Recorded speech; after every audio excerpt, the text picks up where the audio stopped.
میرے انتہائی محترم بزرگوں، دوستوں، عزیزوں، یہ اللہ رب العزت کا ضابطہ ہے قیامت تک کے لیے کہ اللہ رب العزت آدم علیہ السلام سے لے کر دنیا میں آخری آنے والے مسلمان تک ہر ایمان والے کو اللہ تعالی آزما کر دیکھیں گے، اس کو آزما کر دیکھیں گے کہ یہ ہمارے کام کے قابل ہے یا نہیں۔ یہ آزمائش آدم علیہ السلام سے لے کر قیامت تک آنے والے مسلمانوں کی ہوگی، اس لیے کہ کوئی شخص بھی آمنا کہہ کر جنت میں داخل نہیں ہوگا، اور کوئی بھی آدمی آمنا کہہ کر اللہ تعالیٰ اس کے ایمان کو قبول نہیں کریں گے جب تک اللہ تعالیٰ اس کو آزما کر نہ دیکھے۔ اللہ نے عام امت کے لیے، عام لوگوں کے لیے فرمایا، اللہ تعالیٰ کسی کو چھوڑیں گے نہیں صرف آمنا کہنے پر، بلکہ اللہ رب العزت ان کو آزمائیں گے اور آزمانے کے بعد فیصلہ فرمائیں گے کہ یہ ایمان والے ہیں یا نہیں، اور آزمانے کے بعد فیصلہ فرمائیں گے کہ ہمیں ان سے کام لینا ہے یا نہیں۔ یہ اللہ تعالیٰ کا ضابطہ ہے۔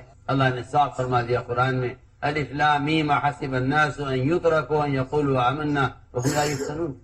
کیا یہ گمان کر لیا ہے لوگوں نے کہ وہ آمنا کہیں گے ہم ان کا ایمان قبول کر لیں گے؟ نہیں، بلکہ ہم ان کو آزما کر دیکھیں گے، ہم ان کو آزما کر دیں۔ یہ آزمائش ہر زمانے میں ہوگی۔ اللہ رب العزت نے سب سے پہلے ملائکہ کو آزمایا۔ ملائکہ اللہ تعالیٰ کی ایک مقرب اور ایک بہت عبادت گزار اور ایک گناہوں سے معصوم مخلوق ہے، گناہوں سے معصوم ایک مخلوق ہے، گناہوں سے معصوم ایک مخلوق ہے۔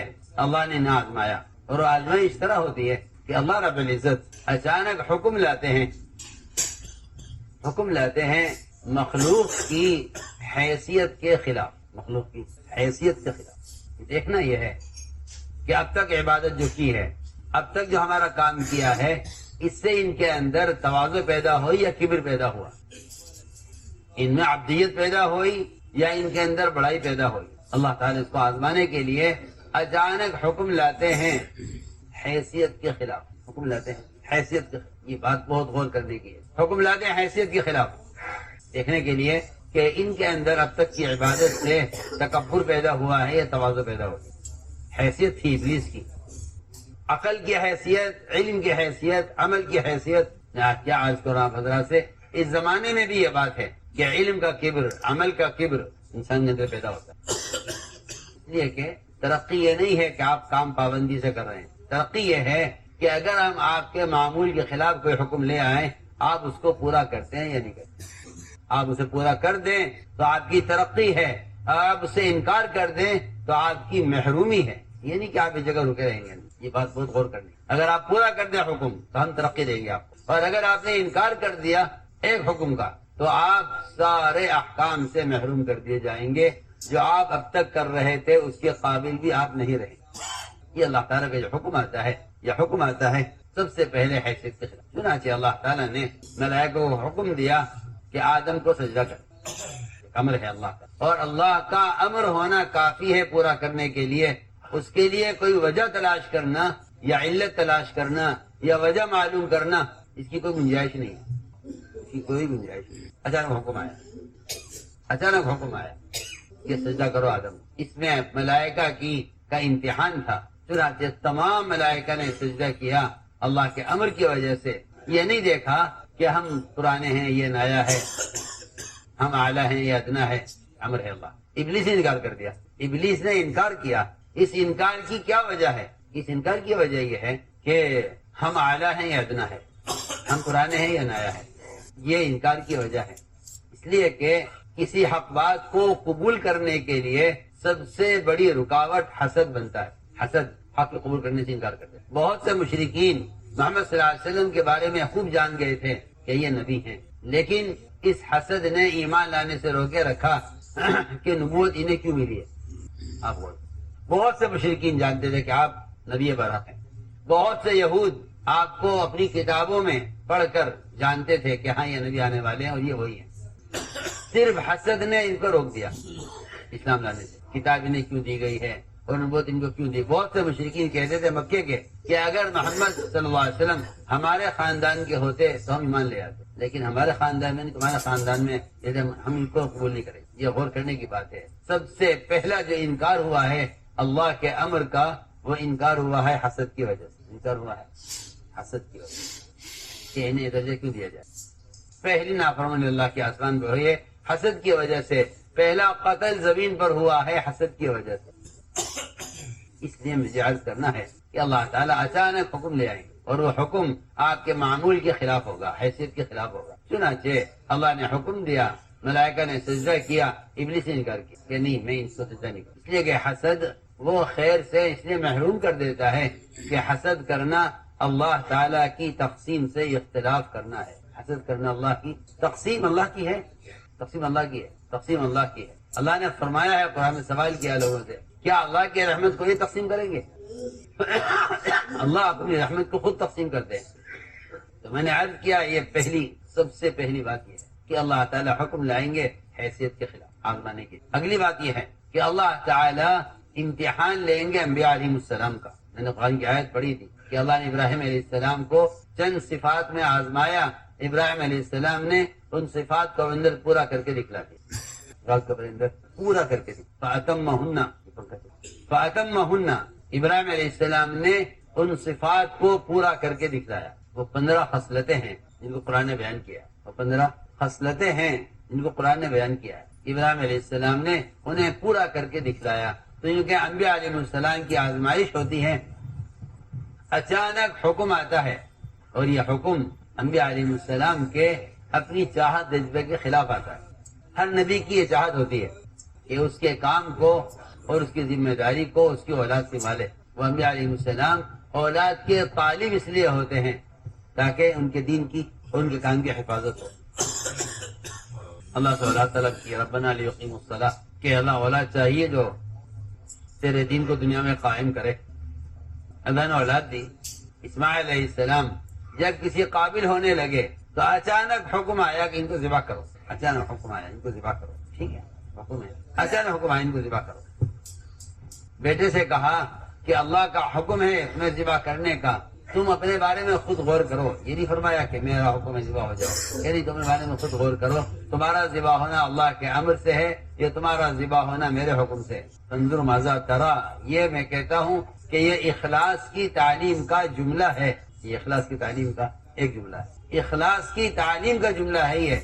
انظر ماذا ترى، اپنے بارے میں خود غور کرو، تمہارا ذبح ہونا کس کے لیے؟ جواب میں فرمایا افعل ما تؤمر. ابا جی آپ کو مجھ سے پوچھنے کا کوئی حق نہیں ہے، آپ کو حکم اس نے دیا ہے، آپ اس حکم کو پورا کریں اللہ کے لیے. افعل ما تؤمر، جس کا اللہ نے آپ کو حکم دیا اس کو پورا کریں. بیٹا باپ سے کہہ رہا ہے کہ آپ کو وہ کام کرنا ہے جس کا اللہ نے آپ کو حکم دیا ہے. افعل ما تؤمر، یہاں جو حکم آیا ہے وہ حکم ایک اولاد کی محبت اور اس کے جذبے کے خلاف آیا. پورا کریں گے اس کو، ہم پورا کریں گے. تو میں نے عرض کیا ہے حکم آئے گا حیثیت کے خلاف، حکم آئے گا جذبے کے خلاف، کبھی حکم آئے گا معمول کے خلاف. یہ سب اطاعت کی مثالیں ہیں. حکم آئے گا معمول کے خلاف، حکم آئے گا جذبے کے خلاف. صحابہ کرام کا جذبہ تھا اور شوق تھا بیت اللہ کی زیارت تھا اور بیت اللہ کے طواف تھا، اور عمرے کی تمنا کرتے تھے صحابہ کہ کاش کبھی زندگی میں بیت اللہ دیکھ سکیں گے. آپ صلی اللہ علیہ وسلم صحابہ کو لے کر حدیبیہ کے موقع پر پہنچے. مشرکین نے آپ کو اور آپ کے صحابہ کو عمرے سے روک دیا، عمرہ نہیں کرنے دیا. یہاں کفار نے روکا آپ کو، لیکن اللہ کا حکم یہ نہیں آیا کہ تمہیں کوشش کر کے عمرہ کرنا ہے. اللہ کا حکم یہ آیا کہ واپس جاؤ. ہم دیکھنا چاہتے ہیں کہ آپ اللہ کے حکم کی وجہ سے اس وقت باوجود کفار کی طرف سے رکاوٹ کے اللہ کا حکم پورا کرتے ہیں یا اپنا جذبہ پورا کرتے ہیں. یا اپنا جذبہ اندر جذبہ ہے عمرہ کرنے کا. عمر رضی اللہ تعالیٰ ایک ایک کے پاس جاتے، ایک ایک سے کہتے ہم کیوں دب کر صلح کریں، ہم کیوں عمرہ نہ کریں، ہم طواف کیوں نہ کریں، بیت اللہ سب کا ہے صرف ان کا نہیں ہے. ہر ایک کا ایک جواب، عمر یہ اللہ کے رسول ہیں اور جو بات ان کی ہے وہ ہمیں ماننی ہے چاہے حالات کیسے بھی. ہمارا جذبہ عمرہ کرنے کا اپنی جگہ، اگر اللہ کا امر ہی ہے کہ واپس جاؤ تو ہمیں واپس جانا ہی پڑے گا. ہماری عزت، ہماری فتح اور ہماری مدد صرف اس میں ہے کہ حال کے امر کو پورا کرتے ہوئے. حال کا امر آپ اگر غور کریں گے تو سارے دین کا، شریعت کا مدار حال کے امر کے پورا کرنے پر ہے. حال کا امر کیا ہے؟ جذبہ سب کو عمرہ کرنے کا ہے. کچھ نہیں روک دیا کہ واپس جائے، کچھ نہیں روک دیا کہ واپس جائے. رسول نہیں لکھنے دیں گے آپ کا آدمی آئے گا تو ہم واپس نہیں کریں گے، ہمارا آدمی آپ کے پاس آئے گا تو آپ کو واپس کرنا پڑے گا. یہ سب باتیں لکھی ساری کہنا چاہیے کہ ظلمن یہ صلح نامہ لکھا گیا۔ فرمایا کہ ٹھیک ہے جو یہ کہہ رہے کر۔ حضرت عمر نے فرمایا کہ کیوں ہم دب کر صلح کریں، ہم کیوں نہ عمرہ کریں؟ لیکن عمر رضی اللہ تعالیٰ فرماتے ہیں میں نے ساری زندگی اعمال اور صدقات کیے کہ اے اللہ میرا اس دن کا گناہ معاف کر دے، میں اپنی بات پر کیوں اڑا ہوا تھا، میرا گناہ معاف کر دے، اپنی بات پر کیوں اڑا ہوا تھا، میرا گناہ معاف کر دے، اپنی بات پر کیوں اڑا ہوا تھا۔ حالانکہ کتنا نیک عمل تھا اور بیت اللہ کی زیارت اور بیت اللہ کا طواف کرنا تھا، اتنا اچھا جذبہ بھی حضرت عمر فرماتے ہیں کہ میں نے اس دن کے گناہ کو معاف کرانے کے لیے پوری زندگی اعمال کیے، صدقات کیے، اے اللہ میرا اسی کا گناہ معاف کر۔ کہ اللہ کے نبی کا حکم یہ تھا کہ واپس چلنا ہے، ہمارے اسرار تھا کہ نہیں جی عمرہ کرنا ہے۔ نہیں آپ کو مثالیں عرض کر رہا ہوں۔ طواف ایسی عبادت ہے جو بیت اللہ کے علاوہ کہیں ہو نہیں سکتی، لیکن جذبہ کیا ہے اندر کے اندر کا جذبہ یہ ہے کہ ہمیں طواف کرنا چاہیے۔ حکم کیا آیا کہ نہیں واپس جائیے، اس روایت میں آپ پڑھیے ابھی صحابہ یہاں سے ہٹے نہیں، آپ سے واپس ہوئی نہیں، اللہ نے فتح نازل کر دی، جو کھلی فتح کی۔ حالانکہ فتح کی کوئی چیز نہیں ہے، فتح کی کوئی چیز نہیں ہے، دب کر صلح کی جا رہی ہے، بغیر طواف کے واپس جا رہے ہیں۔ لیکن فرمایا کہاں ہے عمر، عمر کو بتاؤ، حاضر خدمت ہے، کیونکہ عمر رضی اللہ تعالیٰ عنہ اپنی سواری لے کر مسلمانوں سے دور چلے گئے تھے کہ اللہ کا عذاب مجھ پر آنے والا ہے، میرے اپنی بات پر اصرار کرنے کی وجہ سے میرے ساتھیوں پر عذاب نہ آئے، اس لیے حضرت عمر ساتھیوں سے الگ ہو گئے۔ ایک اچھے جذبے میں رائے دے کر جو رائے نبی کی چاہت کے خلاف جا رہی ہے، اس اچھے جذبے کی رائے دے کر جو رائے نبی کے رائے کے خلاف جا رہی ہے، اس پر صحابہ اتنا ڈرتے تھے، اتنا ڈرتے تھے۔ عمر رضی اللہ عنہ سے میں سواری کو لے کر وہاں سے ہٹ گیا، سواری لے کر وہاں سے ہٹ گیا کہ کہیں اللہ کا عذاب میرے ساتھیوں پر بھی نہ آوے، جس سے میں ساتھیوں سے الگ ہو گیا۔ میں عمر لو اللہ کے فتح آ گئے۔ یہاں حکم آیا جذبے کے خلاف، حکم آیا ہے جذبے کے خلاف، ہمارا جذبہ یہ تھا عمرہ کریں، حکم آیا واپس جاؤ، جو حکم پورا کریں۔ وہ جانتے تھے کہ یہ ہماری آزمائش کے لیے ہے، یہ ہماری آزمائش کے لیے ہے، اگلی اگر فتح ہمیں چاہیے تو ہمیں ان کی اس بات کو اپنے جذبے کے خلاف ماننا پڑے گا، اگر ہم انکار کر دیں تو محروم ہو جائیں گے، اور اگر جذبے کو چھوڑ کر حکم پورا کر دیں تو آگے بڑھ جائیں گے۔ تو اللہ تعالیٰ نے حدیبیہ کے موقع پر صحابہ کو فتح کی خبر سنا۔ میں عرض کرتا ہوں کہ کبھی حکم آئے گا معمول کے خلاف، حکم آئے گا معمول کے خلاف۔ نماز ہو رہی تھی بیت المقدس کی طرف، ہجرت کے بعد بھی 17 مہینے تک نماز مدینہ منورہ میں بیت المقدس کی طرف ہوئی، قبلہ ہوتا۔ ظہر کی نماز ہو رہی تھی، 2 رکعت ہو گئی تھی، 2 رکعت باقی تھی، اس درمیان میں حکم آ گیا اچانک کہ آپ رخ پھیر لیجئے بیت اللہ کی طرف، کعبے کی طرف۔ اچانک حکم ظہر کی نماز میں 2 رکعت باقی ہیں، ہم دیکھنا چاہتے ہیں کہ آج جو 2 رکعت باقی ہیں یہ آپ کدھر پڑھتے ہیں؟ اگر آپ پڑھتے ہیں 2 رکعت کعبے کی طرف تو آپ کامیاب ہیں اور آپ کو قبول کر لیں گے، اور اگر آپ نے یہ باقی 2 رکعت بیت المقدس کی طرف پڑھی تو آپ کے بارے میں فیصلہ یہ ہوگا کہ آپ نبی کے مخالف ہیں، لہذا آپ نبی کی امت میں شامل نہیں۔ آپ سنیے تو صحیح، اچانک 2 رکعت باقی ہیں، 2 رکعت ہو گئی۔ کوئی اگر سوچے اس بات کو کہ اثر سے ادھر پڑھ لیتے، ظہر کی نماز پوری ہو جاتی، پھر حکم آ جاتا، نہیں، ہم دیکھنا چاہتے ہیں اب تک کی نماز سے ان کے اندر اطاعت کا جذبہ کتنا پیدا ہوا ہے۔ تو سب نماز پڑھ رہے تھے بیت المقدس کی طرف، اچانک حکم آ گیا کہ آپ رخ پھیر لیجئے کعبے کی طرف، بیت اللہ کی طرف۔ صحابہ فوراً گھوم گئے، عورتیں، بچے، آپ کے پیچھے مرد نماز پڑھ رہے تھے، سب آپ کے ساتھ ساتھ نماز میں ہی گھوم گئے۔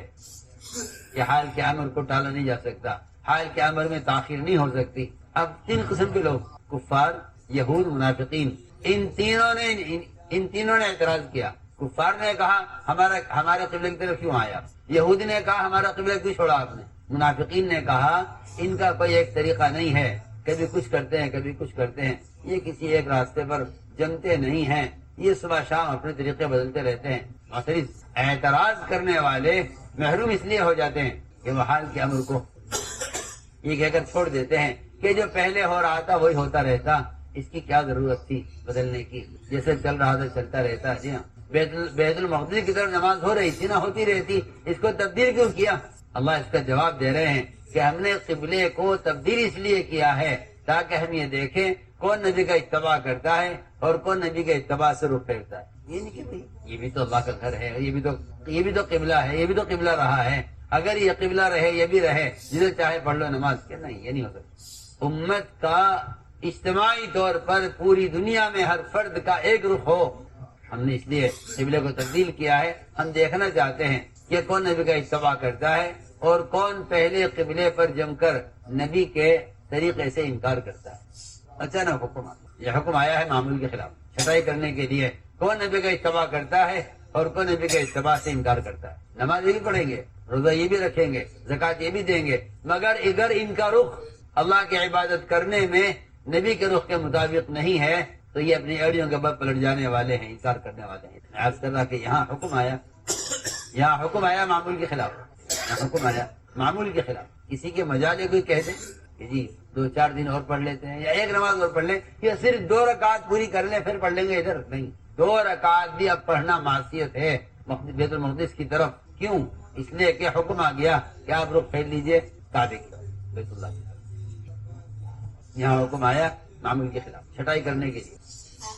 کبھی حکم لائیں گے کہ ایک شخص ایک کام میں لگا ہوا ہے اور فتح ہونے والی ہے اس کے ہاتھ، اچانک حکم لائیں گے۔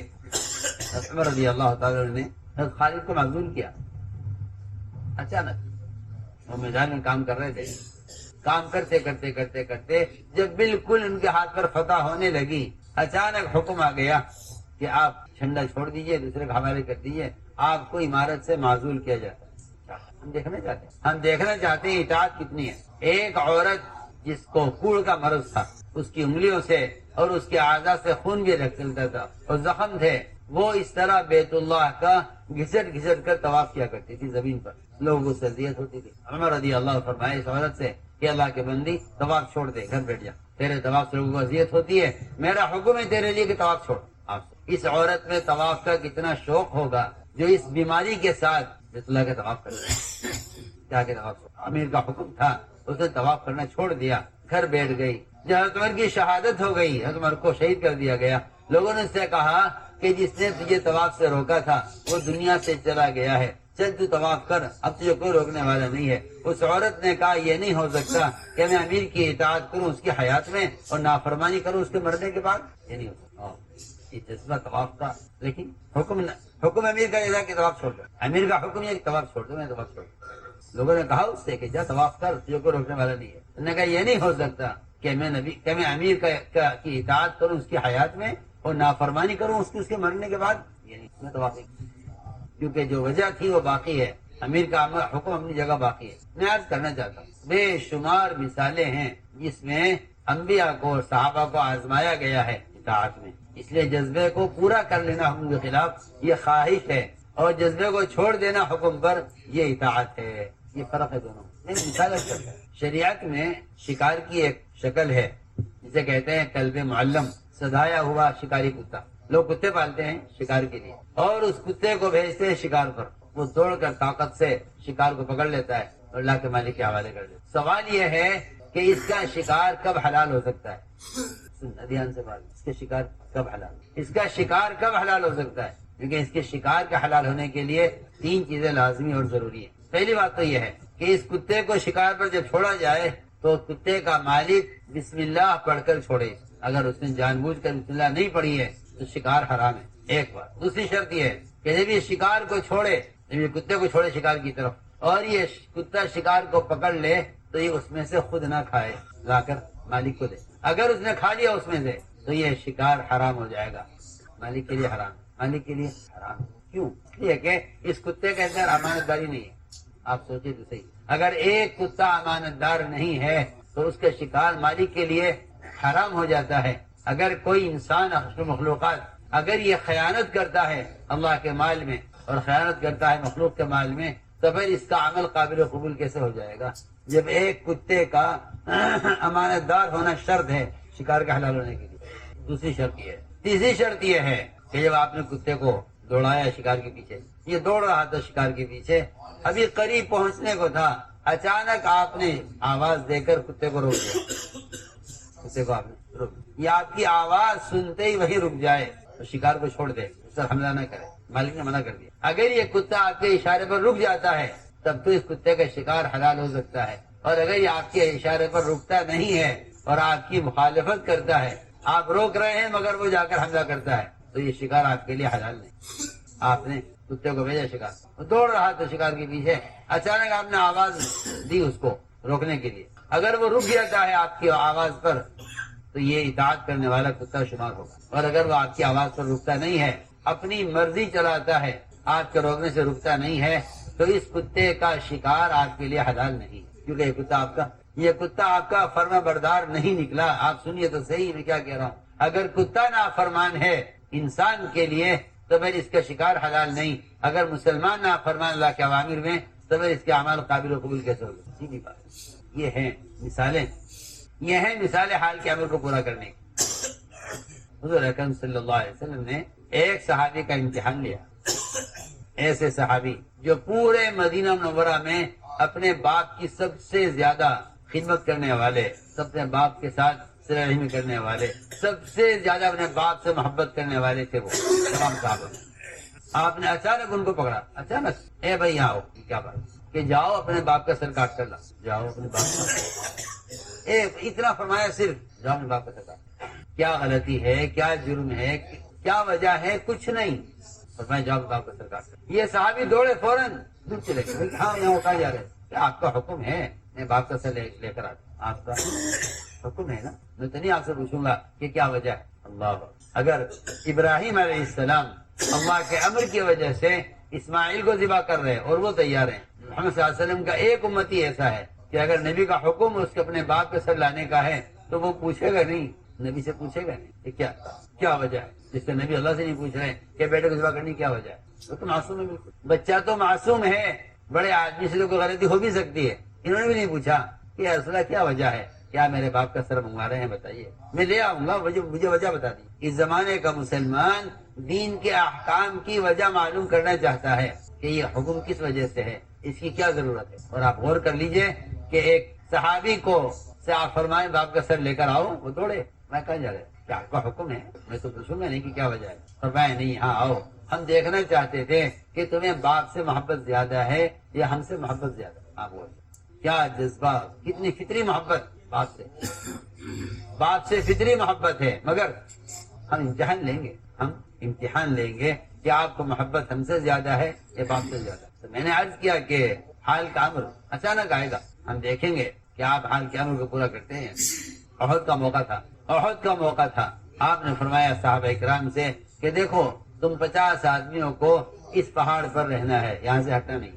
یہ حال کا امر ہے. 50 تیر انداز آپ نے متعین کیے جبل رومات پر کہ یہاں سے ہٹنا نہیں. اگر فتح ہو جائے اور مال غنیمت بکھرا ہوا ہو میدان میں، اس مال غنیمت کے لیے بھی یہاں سے مت ہٹنا. حالانکہ مال غنیمت کی فضیلت ہے اور اس امت کی خصوصیت ہے. اگر فتح ہو جائے تو مال غنیمت کے لیے یہاں سے مت ہٹنا. اور اگر شکست ہو جائے اور ہماری لاشیں پڑی ہوئی ہوں زمین پر، آسمان سے پرندے اتر کر ہماری لاشوں سے گوشت کھا رہے ہوں، ان پرندوں کو ہماری لاشوں کے احترام میں اڑانے کے لیے بھی یہاں سے مت ہٹنا. حال کا امر آپ نے فرمایا کہ اگر آسمان سے پرندے اتر کر ہماری لاشیں پڑی ہوئی ہوں میدان میں، کوئی ہماری لاش سے چیل کبوں کو اڑانے والا نہ ہو اور وہ ہمارا گوشت کھا رہے ہوں تو ان کو اڑانے کے لیے بھی یہاں سے مت ہٹنا. شہداء کی لاشیں پڑی ہیں زمین پر اور پرندے اس میں سے گوشت کھا رہے ہیں، چلو ایک آدمی جا کے نہیں ہٹا اڑا دے کے نہیں. اور اگر فتح ہو جائے اور مال غنیمت پڑا ہوا ہو زمین پر اور لوگ سمیٹ رہے ہوں مال غنیمت، تم یہاں سے مت ہٹنا. یہ حال کا امر ہے، آزمائش ہے. ان کے امیر تھے 50 صحابہ پر عبداللہ بن جبیر. انہوں نے کہا امیر صاحب اجازت دیجیے ہم نیچے اتریں، اب تو فتح ہو گئی ہے، میدان خالی ہو گیا، دشمن میدان چھوڑ کے جا چکا ہے. فرمایا نہیں، اللہ کے نبی کا حکم یہ ہے کہ یہاں سے ہٹنا نہیں. لگا جی جو حالات بدل گئے ہیں، یہ آج کے لوگ کہتے ہیں تو حالات بہت بدل گئے، وہ پرانی بات تھی. آپ نے فرمایا یہاں سے ہٹنا مت. ان کے امیر صاحب نے کہا نہیں میں اجازت نہیں دوں گا. انہوں نے اصرار کیا، امیر صاحب نے اجازت نہیں دی، اس لیے کہ امیر کی نافرمانی براہ راست اللہ کے رسول کی نافرمانی. انہوں نے اصرار کیا، نہیں مانے. اور ان 50 میں سے 40 صحابہ مال غنیمت کی فضیلت اپنی جگہ ہے، لیکن اگر حال کا امر یہ ہے کہ مال غنیمت چھوڑ دو تو اس کو چھوڑ دینا اطاعت ہے اور اس کو حاصل کرنے کے لیے جگہ سے ہٹنا نافرمانی ہے. 50 میں سے 40 صحابہ نیچے اترے. ادھر دشمن نے دیکھا کہ ایک گھاٹی خالی ہو رہی ہے اور یہاں کے لوگ ہٹ گئے ہیں، راستہ کھل گیا ہے. انہوں نے پلٹ کر حملہ کیا. وہ سارا میدان احد واپس گیا مشرکین کے ہاتھوں میں، اور سخت حالات ہے مسلمانوں پر، اور زخم سب کو آئے۔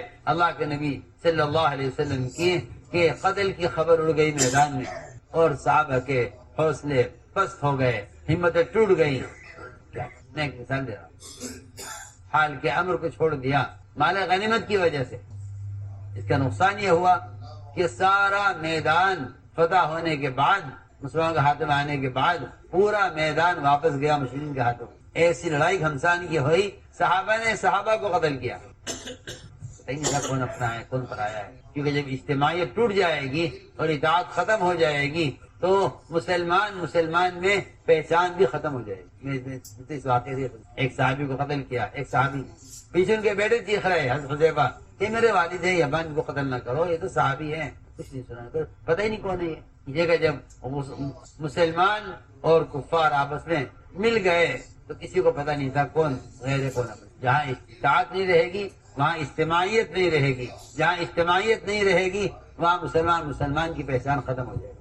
تو میں نے عرض کیا کہ یہ ساری میں نے آپ کو مثالیں دی ہیں، ملائکہ سے لے کر صحابہ تک حال کے امر کو پورا کر دیا، حال کے امر کو پورا کر دیا۔ یہ ہے اللہ تعالیٰ کے یہاں اپنے آپ کو منتخب کرانے کا اور اللہ تعالیٰ کے اپنے آپ کو قبول کرانے کا یہ راستہ ہے، اپنے آپ کو قبول کرانے کا راستہ۔ میرے دوستو، اس قبولیت کے لیے دو شرطیں ہیں، اس قبول کے لیے دو شرطیں ہیں۔ ایک شرط تو صبر کی ہے کہ آدمی صبر کرے، کیا کرے؟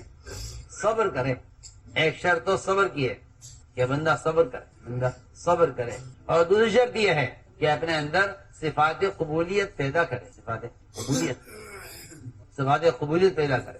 پہلی شرط یہ ہے کہ اپنے اندر صبر پیدا کرے، اس لیے کہ اس راستے میں اللہ تعالیٰ کی جو آزمائش جو ہوتی ہے وہ آزمائش ہوتی ہے صبر کی، کہ ان میں صبر کتنا ہے۔ اور واقعی صبر انبیاء علیہ السلام کی وہ صفت ہے، صبر انبیاء علیہ السلام کی وہ صفت ہے کہ غیر بھی جانتے تھے کہ نبی کے نبی ہونے کی علامت صبر کرنا ہے، اس لیے وہ نبی کو ستا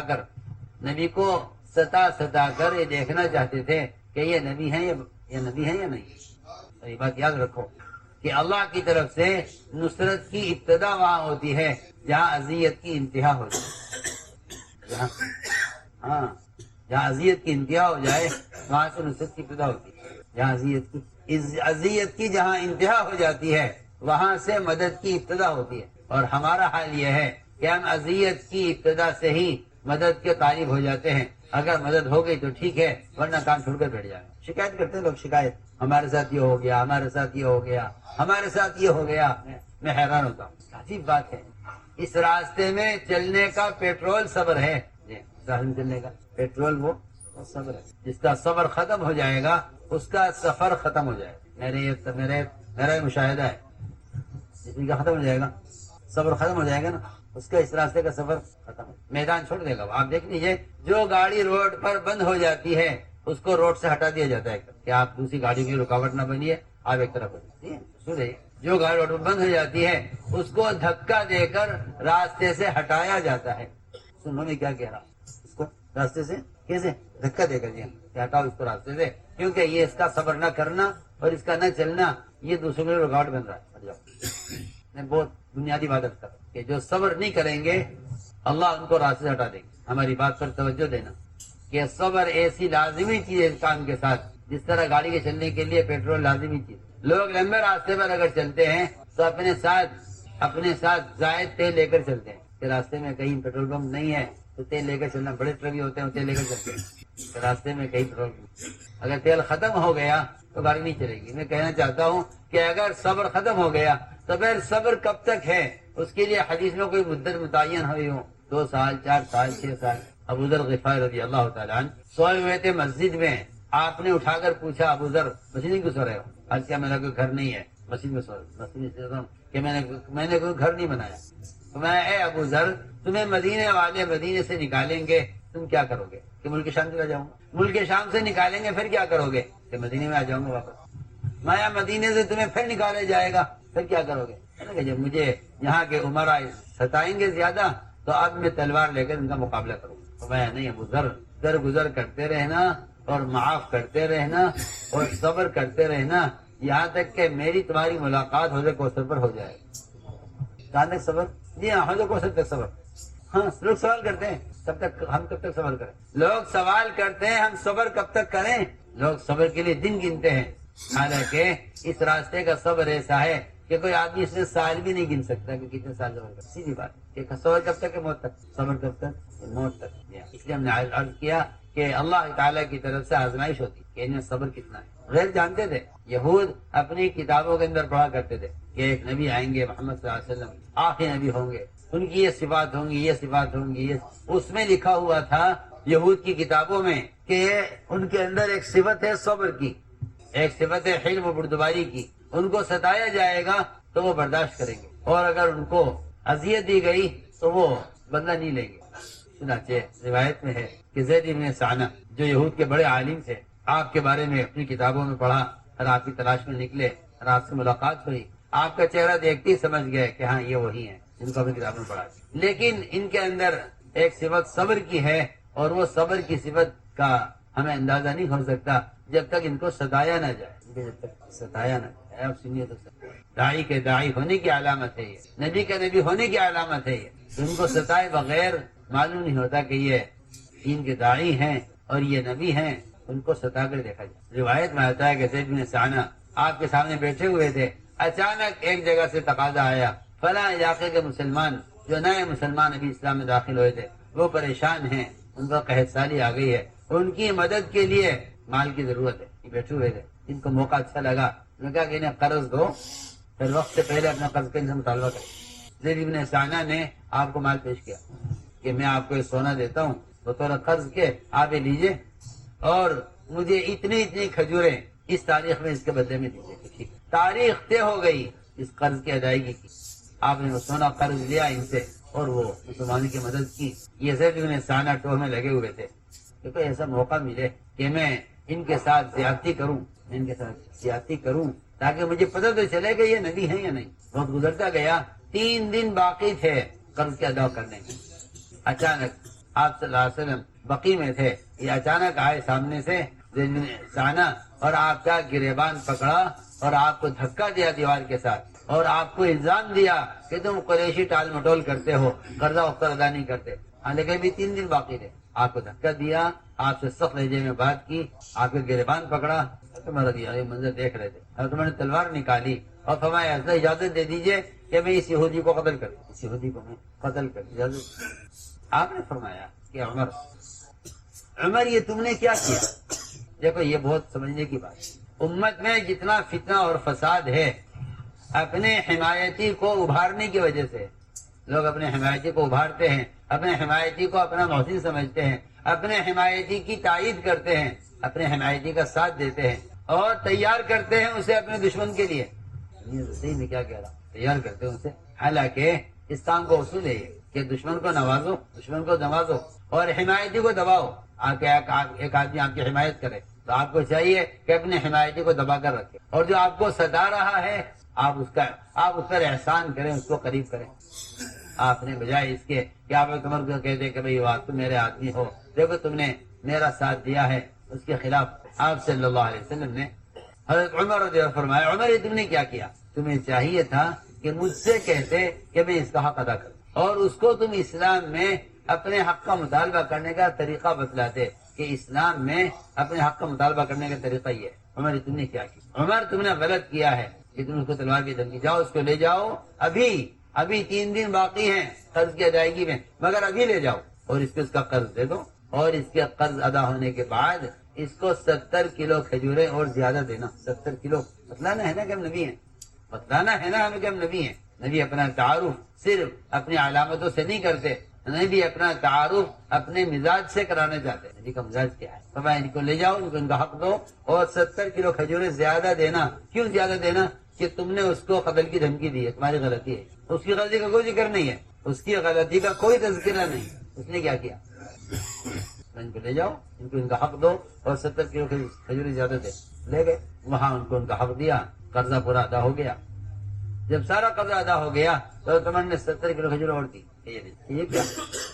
میرا تو حق پورا ہو گیا، آپ زائد کیوں دے رہے؟ کہ بھئی بات یہ ہے کہ میں نے تلوار سے آپ کو قتل کی دھمکی دی تھی آپ کے نبی کے ساتھ زیادتی کرنے پر، اس لیے اللہ کے نبی کا حکم تھا کہ ان کو 70 کلو کھجوری زیادہ دے. میرے دوستوں عزیزو، احسان کے 3 درجے ہیں.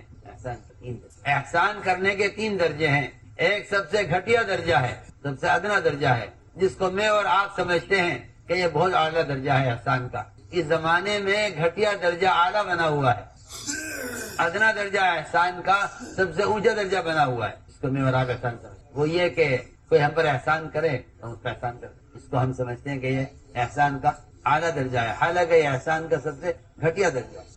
آپ احسان کریں اپنے محسن پر، یہ تو آپ کے ذمہ واجب ہے. آپ اگر احسان کا بدلہ احسان سے نہیں دیں گے تو آپ کمینے کہلائیں گے، لعین کہلائیں گے. یہ کوئی نہیں. احسان کا درجہ، احسان کا بدلہ احسان سے دینا، یہ تو ادنا درجے کی بات ہے. درمیانہ احسان یہ ہے کہ آپ ایسے آدمی پر احسان کریں جس نے کبھی آپ کو سلام نہیں کیا، کبھی آپ سے نہیں ملا، کبھی آپ کے غم میں خوشی میں شریک نہیں ہوا، آپ اسے جانتے نہیں ہیں، وہ اس کو آپ کو جانتا نہیں، کوئی تعلق ہی نہیں ہے. آپ ایسے شخص پر احسان کریں، یہ احسان کا درمیانہ درجہ. اعلیٰ درجے کا احسان، سب سے اعلیٰ درجہ احسان کا کیا ہے؟ اعلیٰ درجہ احسان کا یہ ہے کہ آپ اپنے دشمن پر اور اپنے ستانے والے پر اور اذیت دینے والے پر احسان کر لیں. یہ احسان کا اعلیٰ. علی رضی اللہ تعالیٰ عنہ اپنے قاتل کو پہچانتے تھے. قاتل خود اس کے باپ کون ہے، وہ اس کا نام کیا ہے، کس قبیلے کا ہے، کس علاقے میں ہے، کس خاندان کا ہے، سب کچھ جانتے تھے اچھی طرح. اس کی شکل سے، نام سے، ولدیت سے پہچانتے تھے. اور فرماتے تھے اريد حباءه ويريد قتلي، کہ میں تو اس کو ہدیہ دینا چاہتا ہوں اور یہ مجھے قتل کرنا چاہتا ہے. ہم نے قاتل سے کہتے جانتے تھے یہ میرا قاتل، اچھی طرح جانتے، لیکن اس پر احسان کرتے رہتے تھے، اس کو ہدیہ دیا کرتے تھے. لوگوں نے کہا بھی آپ کو معلوم آپ کا قاتل ہے تو آپ اسے قتل کیوں نہیں کرتے تھے؟ فرمایا اگر میں اپنے قاتل کو قتل کر دوں گا تو پھر مجھے شہادت کا درجہ کیسے ملے گا؟ مجھے کون قتل کرے گا؟ اپنے قاتل پر احسان کرتے تھے، اس کا خیال رکھتے تھے، اس کو ہدیہ دیا کرتے تھے. لوگوں نے آپ کو معلوم ہے کہ یہ آپ کا قاتل ہے تو اپنی حفاظت کے لیے اسے قتل کر دیں. یعنی اسے قتل کر دوں گا تو پھر مجھے قتل کون کرے گا؟ مجھے تو شہادت درجہ ملے گا نہیں. تو میں نے تو مثال عرض کی ہے کہ نبی کی آزمائش ہوتی ہے کہ صبر میں نبی کو آزمایا جاتا ہے. ان میں صبر کتنا ہے، صبر کتنا. اس لیے میرے بزرگ دوستو عزیزو، اس راستے میں جو ناگواری پیش آئے اس کو صحابہ کی ناگواری میں تلاش کیا کرو. اس راستے میں جو ناگواری پیش آئے اس کو صحابہ کی ناگواری میں تلاش کیا کرو. تو اس سے استقامت پیدا ہوگی، ہوگی. اور اس راستے کی ناگواریوں پر بجائے شکایت کرنے کے شکر کیا کرو کہ اللہ میں تو اس قابل نہیں تھا، تو مجھ پر وہ تکلیف لایا ہے جو تکلیف انبیاء اور صحابہ پر آئی ہے. تو میں سمجھتا ہوں کہ اس راستے کی تکلیفیں شکایت کرنے کے لیے نہیں بلکہ شکر کرنے کے لیے. ذاتی کی تکلیف ہے شکایت کرنے کے لیے بلکہ شکر کرنا. اللہ تعالیٰ تو نے مجھے اس قابل سمجھا کہ تو مجھ پر نبی وائرائن کی تکلیف لایا ہے. اے اللہ تیرا شکر ہے کہ تو نے مجھے اس قابل سمجھا کہ تو وہ تکلیف مجھ پر لایا ہے جو تکلیف انبیاء علیہ السلام پر آئی ہے. اس لیے میرے دوستو عزیزو، میں نے ایک بات عرض کی ہے کہ اس راستے میں چلنے کا جو ایندھن ہے اور جو طاقت ہے چلنے کی، وہ صبر ہے. کیا ہے؟ وہ صبر ہے. اور ساری مددیں، ساری فتوحات اور سارے وعدے صبر کے ساتھ ہیں. سارے وعدے صبر کے ساتھ، یہ سارے وعدے صبر کے ساتھ. اس لیے اس راستے میں جو اذیت پیش آئے اس اذیت کو انبیاء علیہ السلام کی اذیتوں میں تلاش کرو کہ یہ بات انبیاء کو کہاں پیش آئی، یہ بات انبیاء علیہ السلام کو کہاں پیش آئی ہے. اس لیے سب سے زیادہ اس راستے میں آگے بڑھنے کا جو ذریعہ ہے وہ صبر کرنا ہے.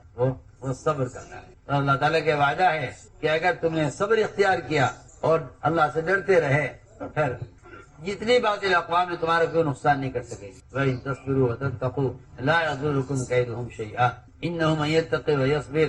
کہ تقوی اختیار کرے گا صبر کے ساتھ کہ اللہ تعالیٰ ان کی محنت کو ضائع کرنے والے نہیں. اس لیے میں نے عرض کیا دو باتیں ہم نے عرض کی شروع سے کہ ایک تو اللہ تعالیٰ امتحان لیں گے، اور آزمائیں گے. اس آزمائش میں جو کامیاب ہو جائیں گے اللہ تعالیٰ ان سے اپنا کام لینے کا فیصلہ کریں گے. اور اس آزمائش میں ناکام ہو جائیں گے اللہ نے صاف فرمایا لا ينال عهد الظالمین کہ میرا ظالموں سے کوئی وعدہ نہیں ہے. ظالموں سے میرا کوئی وعدہ نہیں. اس لیے اپنے آپ کو اللہ کے یہاں قبول کروانا ہے. اور اس قبولیت کے لیے جو بنیادی شرط ہے وہ صفات قبولیت. ورنہ میرے دوستو شہرت اور قبولیت دونوں الگ الگ چیزیں ہیں. آدمی مشہور تو ہو سکتا ہے لیکن مقبول نہیں ہو سکتا. قبولیت کا تعلق شہرت سے نہیں ہے، قبولیت کا تعلق صفات قبولیت سے ہے، قبولیت کا تعلق صفات قبولیت سے، ورنہ ہر مشہور آدمی مقبول نہیں ہے۔ شہرت میں قبولیت میں فرق ہے، شہرت زمین سے اٹھتی ہے آسمان تک نہیں پہنچتی، اور قبولیت 7ویں آسمان سے چلتی ہے اور زمین پر اتاری جاتی ہے۔ اعلان ہوتا ہے اللہ کی طرف سے، فلاں ابن فلاں سے اللہ محبت کرتے ہیں، ملائکہ تم بھی ان سے محبت کرو۔ سر وہ آسمان سے آسمان پر اعلان ہوتے ہوتے ان کے لیے قبولیت زمین پر اتار دی جاتی ہے، قبولیت زمین پر اتار دی، یہ اللہ تعالیٰ کا دستور ہے، یہ اللہ کا دستور ہے کہ ان کے لیے قبولیت زمین پر اتار دی جاتی ہے۔ میرے دوستو عزیزو، ان صفات میں سب سے بڑی صفت تواضع ہے، تواضع ہے، اس لیے کہ جو آدمی جس میں تواضع ہوگی وہ حق کو قبول کر لے گا، وہ حق کو قبول کر لے گا۔ جس میں کبر ہوگا وہ حق کا انکار کر دے گا، وہ حق کا انکار کر دے گا۔ جس میں تواضع ہوگی وہ حق کو قبول کر لے گا، جس میں تکبر ہوگا وہ حق کا انکار کر دے گا۔ اس لیے فرمایا کہ اس کام کے ذریعے ہمارے اندر تواضع کی صفت پیدا ہونی چاہیے۔ متواضع وہ ہوتا ہے جو حق کو قبول کر لیتا ہے، جو حق کو قبول کر لیتا ہے، اور متکبر کہ وہ حق کا انکار کر دیتا ہے۔ ابا واستکبرا، شیطان نے کبر کی وجہ سے حکم کا انکار کیا، یہ اس کا کفر، وہ اس کے کبر کا کفر ہے۔ اللہ کا انکار نہیں کیا اس نے، اللہ کے امر کا انکار کیا ہے کبر کی وجہ سے، اس کا کفر امر کا انکار کرنا ہے۔ اس لیے فرمایا کہ بڑی صفت داعی کے اندر صفت تواضع ہے، وہ صفت تواضع ہے، صفت تواضع ہے، کیونکہ مخلصین وہ ہوتے ہیں اگر غائب ہو جائیں تو کوئی تلاش نہ کرے، اور اگر موجود ہوں تو ان کی کوئی پرواہ نہ کرے، وہ ہوتے ہیں مخلصین۔ اس لیے صحابہ کرام کے اندر ایک بڑی صفت تھی ہے، صفت تواضع۔ ایک صحابی تھے سلمان فارسی رضی اللہ تعالیٰ، صحابی اللہ، آپ صلی اللہ علیہ وسلم جب ان سے بات کرتے تھے تو کوئی تیسرا شریک نہیں ہوتا تھا، یہ ان کا درجہ تھا، کوئی تیسرا شریک ان کا درجہ تھا، کوئی تیسرا شریک نہیں ہوتا تھا ان کی جب یہ بات کرتے تھے۔ ان کی رائے پر خندق کھدوائی گئی ہے، ان کی رائے پر، یہ سفر میں حضر میں آپ کے ساتھ ہوتے تھے سلمان فارسی۔ آپ نے ان کو وہ درجہ دیا ہے اپنوں میں سے کہہ کر جو درجہ کسی کو نہیں ملا، درجہ کسی کو نہیں ملا۔ اہل بیت میں آپ نے کو شامل کیا ہے، سلمان بن اہل بیت، حالانکہ اجنبی آدمی ہیں، نہ عرب ہیں، نہ ان کی زبان عربی ہے، نہ ان کی قوم عربی ہے، فارس سے آئے سلمان فارسی، کیونکہ حضور اکرم صلی اللہ علیہ وسلم نے امت بنائی تھی، اور امت بنانے کے لیے جو بنیادی کام آپ نے کیا ہے وہ امت کے درمیان کے زبان، رنگ، قوم، قبیلے، اس فرق کو ختم کیا۔ سننا بات، یہ امت کا مرض یہ ہے، اور امت کے اندر فتنے، اور امت میں خوریزی، اور امت میں فسادات صرف اس لیے ہیں کہ یہ امت اپنا امتی ہونے کا رشتہ ختم کر چکی۔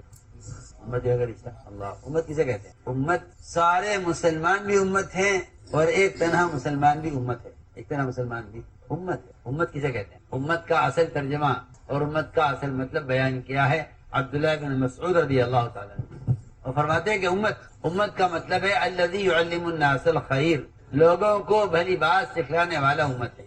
عبداللہ بن مسعود رضی اللہ عنہ نے قرآن کی آیت پڑھی، تو قرآن کی آیت میں ہے ان ابراہیم کان امۃ قانتا، ابن مسعود نے پڑھا ان معاذ بن جبل کان امۃ قانتا للہ حنیفا۔ ایک ساتھ کہنے لگے کہ آپ تو قرآن غلط پڑھ رہے ہیں، قرآن میں ان ابراہیم ہے، آپ پڑھ رہے ہیں ان معاذ بن جبل۔ فرمایا اے فروا، تو یہ معلوم بھی ہے کہ امت کسے کہتے ہیں؟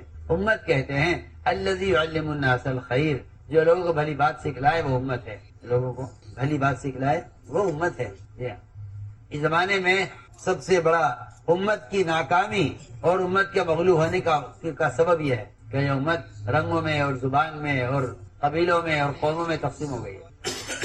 آپ صلی اللہ علیہ وسلم نے امت بنانے کا جو سب سے بڑا کام کیا ہے، اس لیے کہ آپ ساری انسانی کی طرف مبعوث ہیں، اس لیے آپ کا کام انبیاء علیہ السلام کے کام سے مختلف ہے۔ وہ کسی قوم کے نبی ہیں، وہ کسی قبیلے کے نبی ہیں، وہ کسی زبان والوں کے نبی ہیں، وہ کسی رنگ والوں کے نبی ہیں، وہ کسی بستی والوں کے نبی ہیں۔ سارے انبیاء علیہ السلام کی بعثت اس طرح ہوئی ہے، لیکن آپ کی بعثت ایک وقت میں ساری انسانیت کی طرف ہے، اس لیے آپ نے ابتدا سے امت بنائی۔ بلال حبشی ہیں، صہیب رومی ہیں، سلمان فارسی ہیں۔ آپ نے امت کے درمیان کے فرق کو ختم کیا، بلال کو مؤذن بنایا تاکہ یہ نہ سمجھیں کہ آدمی اجنبی ہے، اجنبی آدمی کو یہاں کوئی درجہ نہیں دیا جائے، اجنبی آدمی کو درجہ نہیں دیا جائے گا، یہ نہیں۔ حضرت عمر چاہتے تھے مؤذن بننا، حضرت علی چاہتے تھے حسنین کے لیے اذان، کہ نہیں اذان مؤذن بلال ہوں گے، مؤذن بلال مؤذن، نہ رنگ کے ہیں، نہ اپنی زبان کے ہیں، نہ اپنے قبیلے کے ہیں، نہ اپنی قوم کے ہیں، کچھ نہیں۔ سلمان فارسی ہیں لیکن آپ کے سب سے بڑے مشیر ہیں، آپ کے سب سے۔ ایک علاقے میں شورا بن رہی تھی، ہم وہ افراد کے نام لے رہے تھے، مشورہ کر رہے تھے، تو ایک صاحب کہنے لگے جی وہ فلاں صاحب کو شورا میں دینا کیوں، کہ وہ ہمارے علاقے کے نہیں ہیں، وہ علاقے کے نہیں، وہ ہمارے علاقے کے نہیں رہتے ہیں یہاں لیکن ہمارے علاقے کے نہیں ہیں، ان کو شورا مت دینا۔ یعنی کہ سلمان فارسی تو فارس سے آئے تھے، ایران سے آئے تھے، تو آپ صلی اللہ علیہ وسلم کے ایسے خاص مشیر تھے کہ صرف ان کی اکیلے کی رائے پر آپ نے غزوہ خندق کیا، خندق خود نے حکم دیا۔ اجنبی آدمی جو نہ آپ کے خاندان کا ہے، نہ آپ کے قوم کا ہے، نہ آپ کی زبان کا ہے، تو آپ صلی اللہ علیہ وسلم نے اس طرح امت بنائی تھی کہ اجنبی سے اجنبی آدمی سمجھتا تھا کہ ان کا یہاں درجہ ہے، اجنبی سے اجنبی آدمی، نیا سے نیا آدمی وہ سمجھتا تھا کہ ان کا یہاں مقام ہے۔ تو میں عرض کرا دیا کہ سلمان فارسی ان کے اندر کیسی تواضع اللہ ہو۔ کچھ لوگ سلمان فارسی کی زیارت کے لیے ان کے علاقے میں گئے، پوچھا لوگوں سے یہاں صحابی ہیں سلمان فارسی، کہ ہاں اس طرف جاؤ، یہاں ان کا مکان ہے۔ وہاں گئے، ملاقات ہوئی، لوگوں نے کہا کہ آپ کی ہم زیارت کے لیے آئے ہیں، آپ سلمان فارسی ہیں کیا؟ ایک نے کہا کہ مبارک ہو آپ کو کہ آپ اللہ کے رسول کے صحابی ہیں۔ فرمایا کہ میں صحابی نہیں ہوں، میں صحابی نہیں ہوں۔ آپ سلمان فارسی نہیں کہا، سلمان فارسی تو میرا نام ہے مگر میں صحابی نہیں ہوں۔ یہ لوگ وہاں سے اٹھ گئے اور کہنے لگے یہ کوئی اور سلمان فارسی ہے، ہمیں تو ان کی تلاش ہے جو صحابی تھے۔ اٹھتے اٹھتے ایک نے پوچھ لیا کہ کیا آپ نے اللہ کے نبی کو دیکھا ہے؟ کیوں نہیں دیکھا؟ سفر میں حضر میں ساتھ رہتے تھے، غزوات میں ہم ساتھ رہتے تھے، آپ ہم سے مشورہ کرتے تھے، ہم آپ کی صحبت میں رہتے تھے، پھر آپ کیسے کرے آپ صحابی نہیں ہیں؟ فرمانے لگے ہمارے صحابی ہونے کا فیصلہ تو اس کے بعد ہوگا، اگر ہمارا حشر قیامت میں آپ کے ساتھ ہو گیا تو فیصلہ ہوگا صحابی ہونے کا۔ ہم دنیا میں نہیں کہہ سکتے کہ ہم ہمارے صحابی ہونے کا فیصلہ تو قیامت میں ہوگا، اگر حشر آپ کے ساتھ ہو گیا اور جنت میں آپ کے ساتھ داخلہ مل گیا تب فیصلہ ہوگا ہم صحابی ہے یا نہیں۔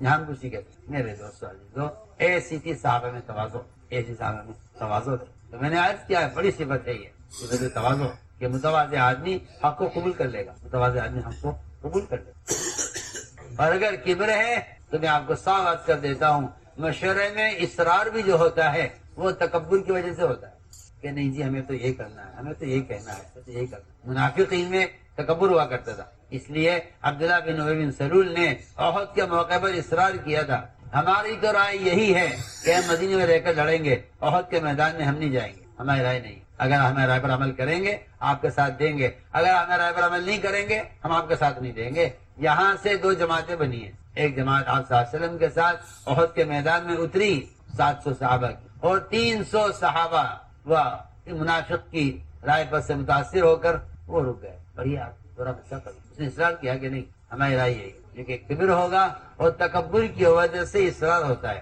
اصروا واستكبروا استكبارا، قرآن میں ہے کہ جہاں کبر ہوگا وہاں اصرار ہوگا۔ اصروا واستكبروا استكبارا، کہ اصرار کیا اپنی بات پر۔ منافقین کے سردار عبداللہ بن ابی نے کہا کہ نہیں ہماری اپنی رائے وہی ہے، ہم آپ کے فیصلے کو اس پر نہیں مانتے، ہماری رائے پر آپ فیصلہ کیجئے، جو ہم چاہتے ہیں آپ وہ کیجئے، ہم آپ کے ساتھ دیں گے۔ معلوم ہوتا ہے کہ اصرار سے افتراق پیدا ہوتا ہے، اصرار سے افتراق پیدا ہوتا ہے۔ جہاں رائے پر اصرار ہوگا وہاں افتراق پیدا ہو جائے گا۔ عبداللہ بن ابی نے کہا نہیں ہماری رائے پر آپ عمل کیجئے، ہم آپ کے ساتھ دیں گے، اور اگر آپ ہماری رائے پر عمل نہیں کرتے ہم آپ کے ساتھ نہیں دیں گے۔ یہاں سے دو جماعتیں بنی، یہاں سے 300 آدمی ٹھہر گئے مدینے میں، 700 آدمی احد میں نکلے، اللہ نے 700 کو غالب کر دیا 3000 کفار پر۔ 3000 کفار تھے، 700 صحابہ تھے جو میدان میں اتر گئے اجتماعیت کے ساتھ، وہ جنگ میں شریک ہوئے، اس غزوے میں کامیاب ہوئے۔ البتہ درمیان میں جو ذرا سی شکست آئی ہے تھوڑی دیر کے لیے، وہ اس لیے آئی ہے ایک علاقے والوں نے اپنے علاقائی امیر کی نافرمانی کی، میں عرض کر چکا۔ تو میرے دوستو عزیزو، یہ تھی بات، یہ اللہ تعالیٰ کی طرف سے یہ آزمائش ہوتی ہے، اللہ آزما کر دیکھ کہ اطاعت پر پورے اترنے والے ہیں یا نہیں۔ اس لیے ہم نے مثالیں عرض کی ہیں کہ احکام آئیں گے اللہ کی طرف سے، اللہ کی طرف سے احکام آئیں گے، حیثیت کے خلاف، جذبے کے خلاف، معمول کے خلاف، کوشش کے خلاف، حالات کے خلاف، ماحول کے خلاف، عادت کے خلاف۔ دیکھیے تو صحیح، آپ شراب حرام ہوئی، شراب کے صحابہ عادی تھے، زکوٰۃ فرض ہوئی، مال کی ضرورت ہے، نماز فرض ہوئی، نیند کی ضرورت ہے، زنا حرام ہوا، خواہش کا تقاضا ہے. ایک ہر چیز کے ساتھ صرف اللہ تعالیٰ یہ چاہتے ہیں کہ تم اپنی چاہت کو میری چاہت پر قربان کرو. اپنی چاہت کو ساری کامیابیاں اس میں ہیں. اترک ما ارید لما ترید، اے اللہ میں تیری چاہت کے لیے اپنی چاہت کو قربان کرتا ہوں. میرے بزرگ دوست سمجھ لو، حال کے امر کا پورا کرنا بس سارے دین کا یہ خلاصہ ہے. سارے دین کا یہ خلاصہ. وما ارسلنا من رسول الا لیطاع باذن اللہ، کہ اللہ کے رسول بھیجے جاتے ہیں صرف اس لیے تاکہ اللہ کے حکم سے ان کی بات کو مانا جائے اور اطاعت کی جائے. اس لیے ہم نے عرض کیا کہ اللہ تعالیٰ کی غیبی مددیں دو چیزوں کے ساتھ، ایک اطاعت کے ساتھ، اور دوسری بات یہ ہے کہ اللہ کی غیبی مدد ہے آپس کی اجتماعیت کے ساتھ. مدد ہے آپس کی اجتماعیت کے ساتھ. ید اللہ علی الجماعہ، کہ اللہ کی مدد جماعت پر ہے. اس لیے اللہ تعالیٰ نے مدد کے لیے اور نصرت کے لیے دو چیزوں کو شرط قرار دیا ہے، ایک آپس کی اجتماعیت، اور دوسری چیز جو ہے اصل جس کو قرآن نے جگہ جگہ بیان کیا ہے وہ ہے دعوت الی اللہ، کہ امت اگر دعوت پر نہ آئی تو امت کی مدد نہیں کی جائے گی. اللہ نے شرط لگائی ہے قرآن، ان تنصروا اللہ ینصرکم، کہ اگر تم اس کے دین کے مددگار ہو تو اللہ تمہاری مدد کرنے والے ہیں. اللہ تمہاری، ان تنصروا اللہ شرط لگائی ہے، ان تنصروا اللہ، اگر تم اس کے دین کے مددگار ہو تو تمہاری مدد کرنے والا ہے اور تمہارے قدموں کے دین پر جمانے والا ہے. یہ دو سبب ہیں اللہ کی غیبی مددوں کے آنے کے، ایک دعوت الی اللہ اور دوسرا آپس کی اجتماعیت.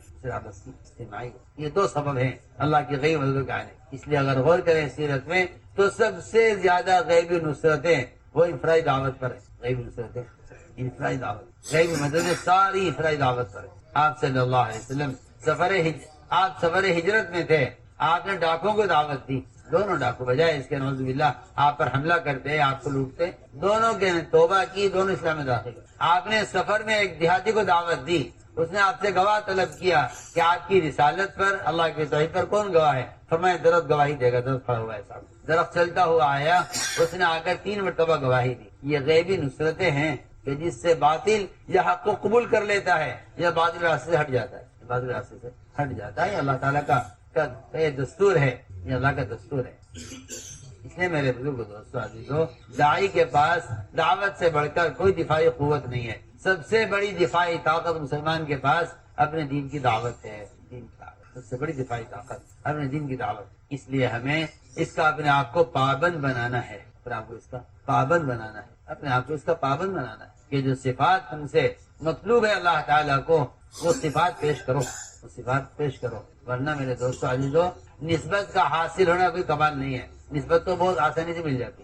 آپ 3 دن لگا لیجیے تبلیغ میں، آپ کو تبلیغ سے نسبت ہو جائے. میں کہا کرتا ہوں کہ اگر مناسبت نہیں ہوتی تو طلاق ہو جاتی ہے. نسبت کا ہونا مشکل نہیں ہے، مناسبت کا ہونا اصل ہے. آپ کو جانتے ہیں نسبت ہو گئی کہ نکاح ہو گیا، نسبت ہو گئی. اگر مناسبت نہ ہوئی تو پھر آپ جانتے ہیں کہ میاں بیوی کے درمیان طلاق ہو جاتی ہے، کیونکہ مناسبت نہیں ہوئی. میں یہ کہنا چاہتا ہوں کہ اس کام کے ساتھ نسبت کا ہونا کافی نہیں ہے، اس کام سے مناسبت ہونی چاہیے. اس کام سے مناسبت ہونی، نسبت نہیں، مناسبت. اس کام سے مناسبت ہونی چاہیے. یہ پوچھا کہ حضرت استقامت کیا ہے؟ فرمایا کہ اس کام کا کرنے والا کام کے میدان میں مرے، یہ استقامت ہے. کام کے میدان میں مرے، استقامت. اس لیے میرا عزیز دوستو، حال کے امر کو میں شروع سے عرض کر رہا ہوں. اس میں سے ایک حال کا امر یہ ہے کہ تمہیں اس راستے میں جب بھی نکلنے کے لیے کہا جائے نکل جاؤ. جب نکلنے کے لیے کہا جائے فانفروا، یہ بات سب کے ذہن میں رہے کہ اللہ کے راستے میں نکلنا اللہ کے امر کی وجہ سے ہے. اللہ کے امر کی وجہ سے، حکم ہے اللہ کا. بس اس راستے میں نکلنا اللہ کے امر کی وجہ سے ہے، اور دعوت دینا اللہ کے امر کی وجہ سے ہے. جیسے نماز پڑھنا اللہ کا امر ہے اور نہ پڑھنے پر عذاب ہے، اس طرح اللہ کے راستے میں نکلنا اللہ کا امر ہے اور نہ نکلنے پر عذاب ہے. نہ نکلنے پر، اس کو تو آج اللہ مجھے معاف فرمائے، اچھے پڑھے لکھے بھی اس بات کو آج کل جانتے نہیں. اللہ تنفروا يعذبكم عذابا علیما، نہیں نکلو گے تو اللہ تمہیں عذاب دیں گے. ہمارے ایسا کا ملفوظ چھپا ہوا ہے کہ اس راستے میں نکلنے میں کوتاہی کرنا اللہ کے عذاب کو واجب کر دیتا ہے.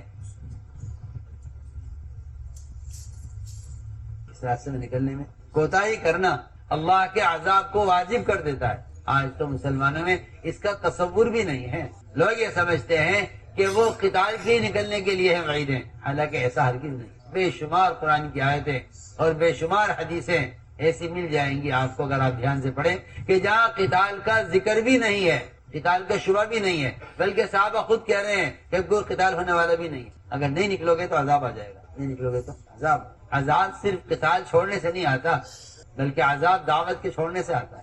عذاب ہاں سنو تو کیا عذاب دعوت کے چھوڑنے پر آتا ہے۔ یہ آپ جو دھمکیاں سنتے ہیں قرآن میں، یہ قتال چھوڑنے پر نہیں ہے صرف، بلکہ عذاب دعوت کے چھوڑنے پر ہے، اور دھمکیاں دعوت کے چھوڑنے پر ہیں۔ یہ قرآن میں ہے وَأَنفِقُوا فِي سَبِيلِ اللَّهِ وَلَا تُلْقُوا بِأَيْدِيكُمْ إِلَى التَّهْلُكَةِ، کہ اللہ کے راستے میں پھرنے پر مال خرچ کرنے میں کمی مت کرو، ورنہ اپنے ہاتھوں اپنے آپ کو ہلاکت میں ڈالو گے۔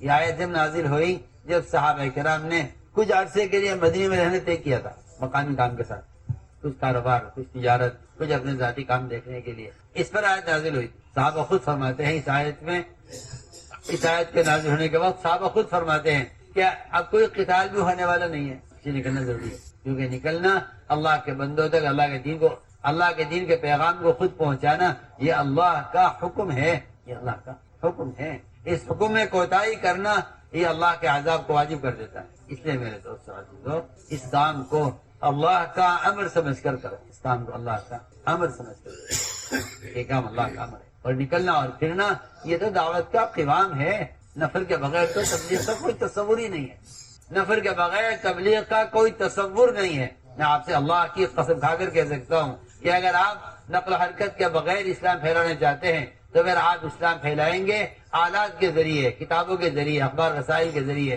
یہ کسی نبی کا طریقہ نہیں، یہ کسی نبی کا۔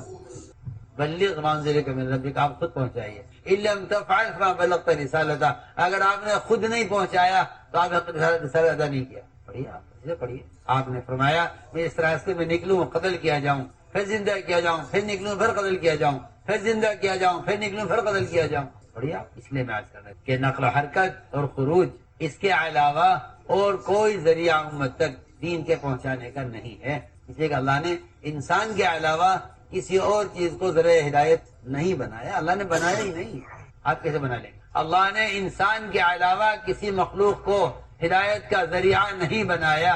یہ آپ کی حماقت اور جہالت ہے کہ آپ باطل آلات اور ذرائع کو دین کے پھیلنے کا ذریعہ سمجھتے ہیں، یہ آپ کا غلط خیال ہے۔ اللہ نے ہدایت کے پھیلنے کا ذریعہ صرف انسان کو بنایا، صرف آدم علیہ السلام سے لے کر محمد صلی اللہ علیہ وسلم تک سارا سلسلہ امت کو ہدایت پر لانے کے لیے یہ پورا سلسلہ آپ نے بشریت میں رکھا ہے، انسان میں رکھا ہے صرف۔ اس لیے میں تاکید سے کہ خروج اور نفر یہ اس کام کا قوام ہے، سارا کام کا مداری خروج پر ہے۔ اگر نفر نہیں ہے تو کوئی دعوت نہیں، کوئی تبلیغ نہیں، کچھ نہیں۔ اور یہ شیطان کا دھوکہ لگا ہے اب آ کر کام کرنے والوں کو کہ پھرنا کوئی ضروری نہیں ہے، ایسا تو دین ہے، جی ہاں، یہ دھوکہ ہے شیطان کا۔ اگر پھرنا عمل نہ ہوتا، پھرنا اللہ کا امر نہ ہوتا تو صحابہ کے واقعات آپ پڑھیے، مجھے کسی زنا، شراب، چوری، بہتان، ان بڑے بڑے گناہوں پر بھی کہیں ثابت نہیں کہ اللہ کے نبی کسی سے ناراض ہو گئے ہوں، بلکہ آپ کو ملے گا روایت میں کہ آپ صلی اللہ علیہ وسلم نے شراب پینے والے کے بارے میں جو خود فرمایا ہے کہ دیکھو اس کو برا مت کہو، شراب پینے والے کو، یہ ہم سے محبت کرتا ہے۔ شراب پینے والے آپ فرما رہے ہیں، کہیں ثابت نہیں ہے، کہیں ثابت نہیں ہے نہ قرآن نہ حدیث میں کہ کسی کبیرہ گناہ کرنے والے سے اللہ کے رسول ناراض ہوئے ہوں، کہیں ثابت نہیں، سوائے ایک گناہ کے کہ جن صحابہ نے اللہ کے راستے میں نکلنے میں دیر کی، ان صاحب ناراض ہوئے، جو انہیں اس وقت کا حکم ڈال دیا، ان سے ناراضگی 50 رات ناراضگی چلی ہے۔ کعب بن مالک کے دونوں ساتھیوں سے کتنی 50 رات ناراضگی سے، سلام کلام بند، بالکل پورے مدینہ بیکاٹ کیا ان کا۔ کہیں ثابت کر دو کہ مدینے میں کسی زنا کرنے والے سے صاحب نے بول چال بند کر دی ہو، شراب پینے والے سے ثابت، شراب پینے والے سے کہا کے بارے میں کہا ہے اسی سے ہم سے محبت، اور زنا کرنے والے کو دیکھ کے فرمایا میں دیکھ رہا ہوں کہ یہ زنا کرنے والا جس کو رجم کیا گیا ہے یہ جنت کی نہروں میں غوطے کھا رہا ہے۔ اگر ملی ہے ناراضگی کہیں محمد صلی اللہ علیہ وسلم کے صحابہ کے درمیان اور کہیں بائیکاٹ ملا ہے صحابہ کا آپ نے کیا ہے تو وہ صرف اللہ کے راستے میں نکلنے میں دیر کرنے کا، اس سے بڑا کوئی اور سبب اللہ کی ناراضگی کا نہیں۔ اس لیے میرے دوستو عزیزو اس کو اللہ کا امر سمجھ کر نکل کہ اللہ کا حکم ہے مسئلے کا۔ اس علماء نے لکھا ہے کہ انفرادی دعوت دینا ہر مسلمان کے ذمہ فرض عین ہے، کیونکہ اس کے پاس اس کی اپنی دفاعی قوت ہے، اس کے پاس دفاعی قوت، اور دفاعی قوت ہر مسلمان، ہر انسان استعمال کرتا ہے اپنی چیز کی حفاظت کے لیے۔ آپ جانتے رات کو اگر آدمی نکلے تو ڈنڈا لے کے نکلتا ہے ہاتھ، کتا نہ آ جائے، کوئی سانپ نہ آ جائے. ہاں، دفاعی طاقت. ہر آدمی اپنی حفاظت کے لیے اپنے پاس دفاعی طاقت کا انتظام رکھتا ہے نا. آپ رات کو ٹہلنے کے لیے نکلے تو آپ ہاتھ میں ڈنڈا لے کے نکلتے، کوئی کتا نہ آ جائے، کوئی زہریلا جانور نہ آ جائے. ہاں، پھر اس سے اندازہ کر لیجئے کہ ایک آدمی اپنی جان و مال کی حفاظت کے لیے جب دفاعی طاقت رکھتا ہے، انتظام رکھتا ہے، تو اپنے دین کی حفاظت کے لیے اس کے پاس اپنی دفاعی قوت کتنی ضروری ہے، وہ دعوت. اس لیے میرے دوستوں یہ عزم کرو کہ انشاءاللہ ہمیں اس کام کو کام بنا کر کرنا اور اپنے اندر یہ صفات پیدا کرنی ہے. اس کے لیے راضی فرماؤ قدم. جو علماء سال کے لیے آئے ہیں سال پیش کریں، جو علماء 4 ماہ کے جو علماء سال لگا چکے ہیں دوسرے سال کے لیے اور تیسرے سال کے بھی آپ کو پیش کریں کر کے